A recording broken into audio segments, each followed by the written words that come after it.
الشيطان الرجيم. بسم الله الرحمن الرحيم.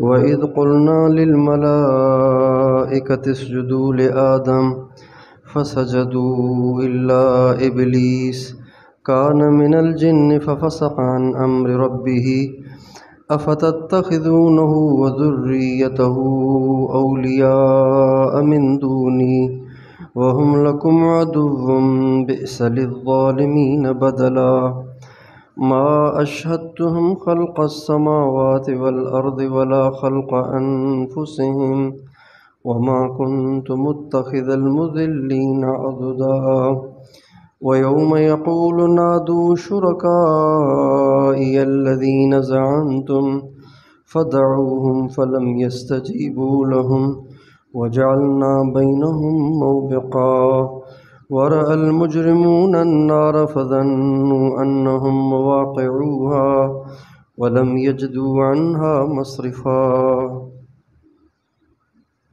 پیچھے دنیا کی محبت کی بات چل رہی تھی اور دنیا کی محبت کی دو قسمیں بتائی گئی ہیں، ایک حب جاہ ہے اور ایک حب مال ہے۔ حب جاہ بڑا بننے کا جذبہ اور لوگوں کی نگاہوں میں معزز بننے کے جذبے کو حب جاہ کہتے ہیں، اور حب مال کو کہتے ہیں۔ آپ علیہ السلام کا ارشاد ہے کہ اگر دو بھیڑیے، بھوکے بھیڑیے، ایسے بھیڑیے جنہوں نے کچھ نہیں کھایا ہو، شدید ان کو بھوک لگی ہوئی ہو، وہ دو بھیڑیے اگر کسی بکریوں کے ریوڑ میں گھس جائیں تو وہ دو بھیڑیے جو بھوکے ہوں وہ ان بکریوں کا اتنا نقصان نہیں کرتے جتنا انسان کے اندر اگر حب مال اور حب جاہ ہو تو اس کے دین کا جتنا نقصان ہوتا ہے۔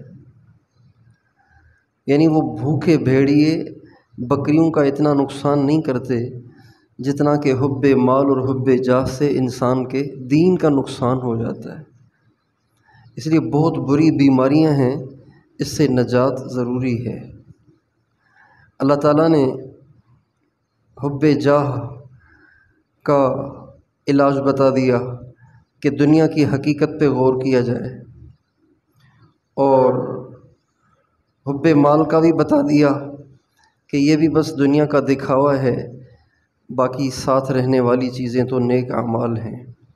تو ایک تو حل دنیا کی محبت کے نکالنے کا دنیا کی حقیقت کو سوچنا، یہ بتایا، اور دوسرا حل بتایا کہ انسان اللہ کے سامنے کھڑا ہونے کو، قیامت کی پیشی کو اور اعمال نامے کھولے جانے کا تصور رکھے، استحضار رکھے۔ اس سوچ کو پیدا کرنے سے بھی دنیا کی محبت انسان کی ختم ہو جاتی ہے۔ آگے اللہ تعالیٰ نے اسی حب جاہ کے ایک مریض کا واقعہ بیان کیا ہے۔ جب انسان حب جاہ میں مبتلا ہوتا ہے، اسے جب بڑا بننے کا جذبہ اور معزز بننے کا جذبہ اور خود پسندی کا جذبہ اگر آ جائے تو انسان کا کتنا نقصان ہو جاتا ہے۔ اللہ تعالیٰ ایک ایسے کا واقعہ سنا رہے ہیں کہ جس کے اندر یہ بیماری تھی اور اس کے نتیجے میں وہ تباہ ہوا۔ اللہ تعالیٰ فرماتے ہیں، یاد کرو اس وقت کو بھی جب ہم نے فرشتوں سے کہا، جب آدم علیہ السلام کا جسم اللہ نے بنایا تو فرشتوں سے فرمایا اسجدوا لآدم، آدم کو سجدہ کرو۔ سجدے سے مراد عبادت والا سجدہ نہیں ہے، اس سجدے سے مراد سلامی والا سجدہ ہے۔ سلامی والا، جیسے سلوٹ مارتے ہیں نا، سلامی والا سجدہ۔ تو فرشتوں سے ہم نے کہا آدم کو سجدہ کرو، تو سارے فرشتوں نے سجدہ کیا، لیکن ان فرشتوں کا جو استاد بنا ہوا تھا وہ چونکہ حب جاہ کا مریض تھا، اس لیے اس نے کہا میں تو نہیں کروں گا۔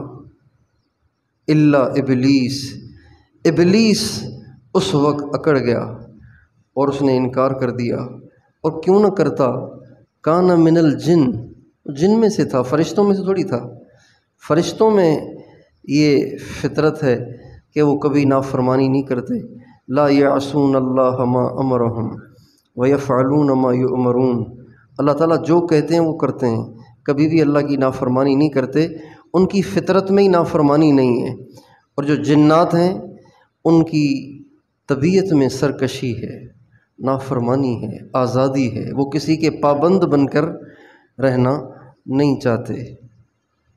تو چونکہ ابلیس جنات میں سے تھا تو بس وہ آگے پیچھے ہو گیا، ففسق عن امر ربہ، انکار کر بیٹھا اپنے رب کے امر سے، اپنے رب کے حکم سے۔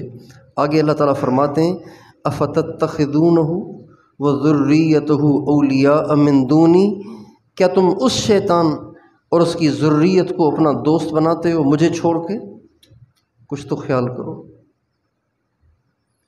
جس رب نے تمہیں سب کچھ دیا، جس رب نے تم پہ کروڑوں نعمتیں فرمائیں، جس رب کے احسانات تم ساری زندگی اگر صرف اس کی گنتی میں لگاؤ تو گن نہ سکو، اس رب کو چھوڑ کے تم اس شیطان اور اس کی ذریت کو اپنا دوست بناتے ہو، کچھ تو خیال کرو۔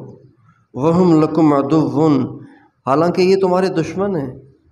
شیطان ہر انسان کے پیچھے موت تک لگا رہتا ہے، کسی طرح سے یہ میرا ہو جائے، نا امید نہیں ہوتا۔ شیطان اتنا خبیث ہے کہ سکرات کے وقت بھی آ جاتا ہے، اس وقت بھی اسے نا امیدی نہیں ہوتی کہ چلو اب ساری زندگی اس نے دین کا کام کیا ہے، ساری زندگی اس نے نیکی کے کام کیے، ابھی میرے کہاں ہاتھ میں آئے گا۔ جیسے ہم نا امید ہو جاتے ہیں نا، 10 دفعہ تو میں نے کہا ہے نماز پہ آتا ہی نہیں، اب میں کیا کروں۔ شیطان ایسے نہیں کہتا، شیطان موت تک لگا رہتا ہے، لگا رہتا ہے، لگا رہتا ہے، لگا رہتا ہے، لگا رہتا ہے۔ اتنا اس کا حوصلہ ہے، اتنی اس میں استقامت ہے کہ لگا رہتا ہے۔ امام رازی، فخر الدین رازی رحمۃ اللہ علیہ بہت بڑے امام گزرے، تفاسیر میں سب سے مفصل تفسیر انہوں نے لکھی ہے، تفسیر کبیر، امام رازی رحمۃ اللہ علیہ۔ منطق کے بڑے ماہر تھے، فلسفے کے بڑے ماہر تھے، مناظرے کے بڑے ماہر تھے، ان سے کوئی بات ہی نہیں کر سکتا تھا، کوئی بڑے سے بڑا آدمی ان سے بات کرنے کی جرت نہیں کرتا تھا، اتنا اللہ نے ان کو علم دیا تھا۔ جب ان کے انتقال کا وقت آیا، اب وقت ہے آخری، اور ہیں اپنے دور کے امام، مفسر۔ جب انتقال کا وقت آیا تو شیطان آیا، انسان کی شکل میں آیا ہوگا، شیطان آیا اور اس نے آ کے کہا اللہ تو ہے نہیں، آپ ساری زندگی اللہ اللہ کرتے رہیں، اللہ تو ہے ہی نہیں۔ تو امام رازی رحمۃ اللہ علیہ نے اس کو ایک دلیل دی، جو کہ مناظر تھے اور منطقی تھے، فلسفی تھے، اپنے دور کے امام تھے، صاحب علم تھے، تو دلیل کے ذریعے سے انہوں نے اس کو سمجھانا چاہا۔ وہ اصل میں شیطان تھا، وہ نہیں سمجھ رہے تھے کہ یہ شیطان ہے۔ اس کو ایک دلیل دی، اس نے اس کا توڑ پیش کر دیا۔ امام صاحب نے ایک اور دلیل دے دی، اس نے اس کا بھی توڑ پیش کر دیا۔ تیسری دلیل دی، اس کا بھی توڑ پیش کر دیا۔ 99 دلائل دیے امام رازی رحمۃ اللہ علیہ نے اللہ پاک کے ہونے کے، اور شیطان نے سب کے سب دلائل توڑ دیے۔ اور امام رازی کے پاس اللہ کے وجود کے 100 دلائل تھے، 100۔ اب 99 تو آؤٹ ہو گئے، اب کیا ہوگا؟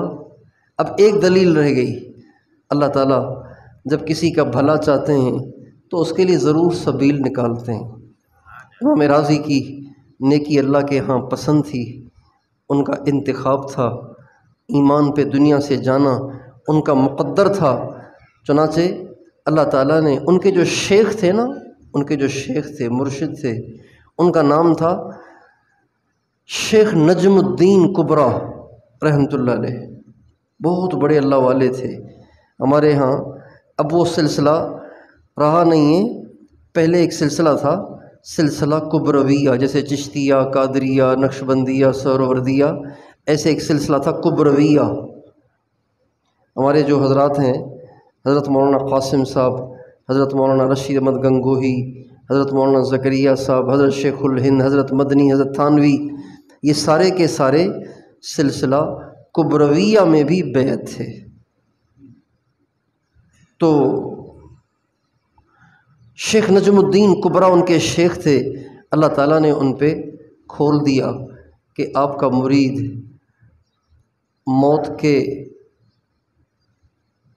آخری مراحل میں چل رہا ہے، زندگی کے آخری مراحل میں چل رہا ہے، شیطان آیا ہوا ہے اور بحث مباحثہ چل رہا ہے، 99 دلائل وہ توڑ چکا ہے، اب باقی رہ گئی ہے ایک دلیل۔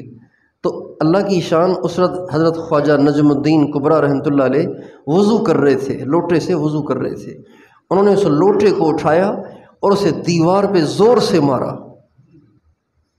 لوٹے کو مارا دیوار پہ۔ اللہ والوں کو اللہ نے کرامتیں دی ہوتی ہیں، لوٹا مارا دیوار پہ اور فرمایا یہ کیوں نہیں کہتے کہ میں اللہ کو بے دلیل مانتا ہوں، مجھے دلیل دینے کی ضرورت نہیں ہے، میں اللہ کو بے دلیل مانتا ہوں۔ کوئی مجھ سے آپ سے کہے کہ بھئی آپ اپنے باپ ہی کے بیٹے ہیں، اس کی دلیل پیش کرو، آپ کہیں گے تیری ایسی کی تیسی، دلیل کی کیا مطلب، چل یہاں سے، آپ اسے ماریں گے نا جوتا، وہ تو گالی دے رہا ہے آپ کو۔ تو فرمانے لگے تو کیوں نہیں کہتا کہ میں اللہ کو بے دلیل مانتا ہوں۔ وہ جو انہوں نے لوٹا دیوار پہ مارا نا، اس کے چھینٹے پڑے آ کے امام راضی پر، وہ پتہ نہیں کہاں اور وہ پتہ نہیں کہاں اللہ والوں کی کرامت ہوئی۔ چنانچہ امام راضی رحمۃ اللہ علیہ کو اللہ تعالیٰ نے اپنے شیخ کی آواز سنائی اور اسی وقت انہوں نے شیطان سے کہا میں اللہ کو بے دلیل مانتا ہوں، یہ کہہ کر کلمہ پڑھا اور فوت ہو گئے۔ علماء کہتے ہیں اگر وہ اللہ تعالیٰ یہ فضل نہ کرتے اور شیخ نجم الدین کبرا پہ یہ بات منکشف نہ ہوتی اور وہ ان کو یہ بات نہ سمجھاتے کہ آپ اللہ کو بے دلیل کہو کہ مانتا ہوں، تو ان کے پاس آخری دلیل تھی، وہ بھی دلیل اگر توڑ دیتا تو امام راضی کس حال میں دنیا سے جاتے، کتنا بڑا نقصان ہو جاتا۔ اللہ، اس لیے کہتے ہیں بڑوں کا سایہ، سر پہ بڑوں کا سایہ بڑی نعمت ہے۔ اللہ تعالی ہم سب کو اپنے اکابر کا سایہ نصیب فرمائے۔ تو اللہ تعالیٰ فرماتے ہیں افتتخذونہ وذریتہ اولیاء من دونی وہم لکم عدو بئس للظالمین بدلا، کیا تم شیطان اور اس کی ذریت کو اپنا دوست بناتے ہو مجھے چھوڑ کے؟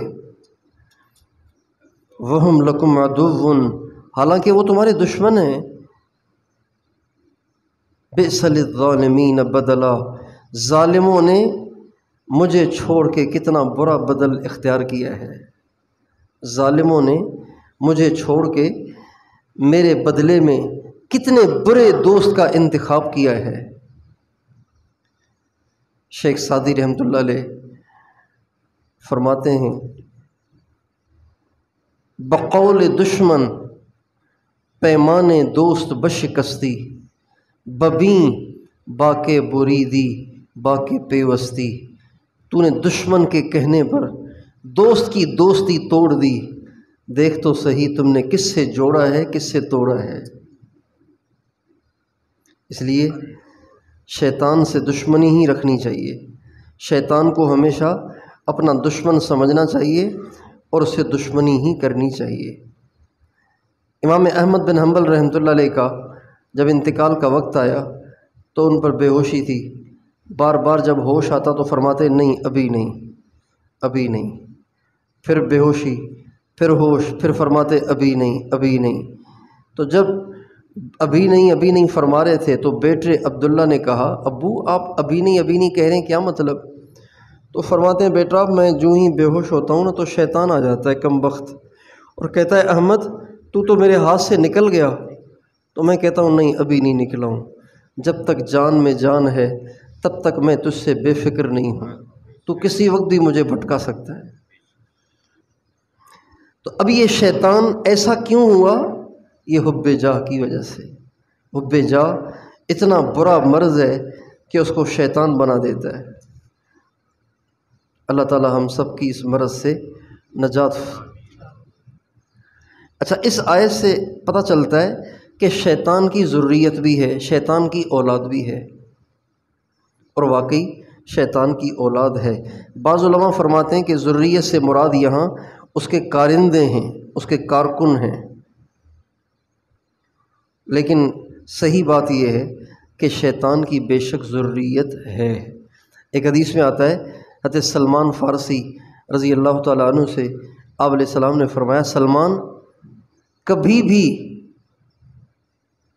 بازار میں سب سے پہلے جانے والوں میں نہ بننا،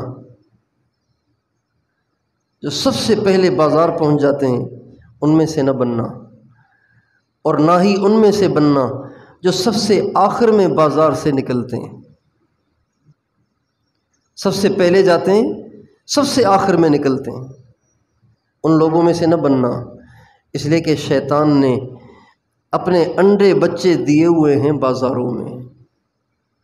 تو گویا شیطان کا ٹھکانہ ہے بازار، تو جو سب سے پہلے جائے گا، سب سے آخر میں وہاں سے نکلے گا، سب سے زیادہ ٹائم بازار میں لگائے گا، تو اسے شیطان کی صحبت ملے گی نا، تو شیطان کی صحبت ملے گی تو شیطان بنے گا۔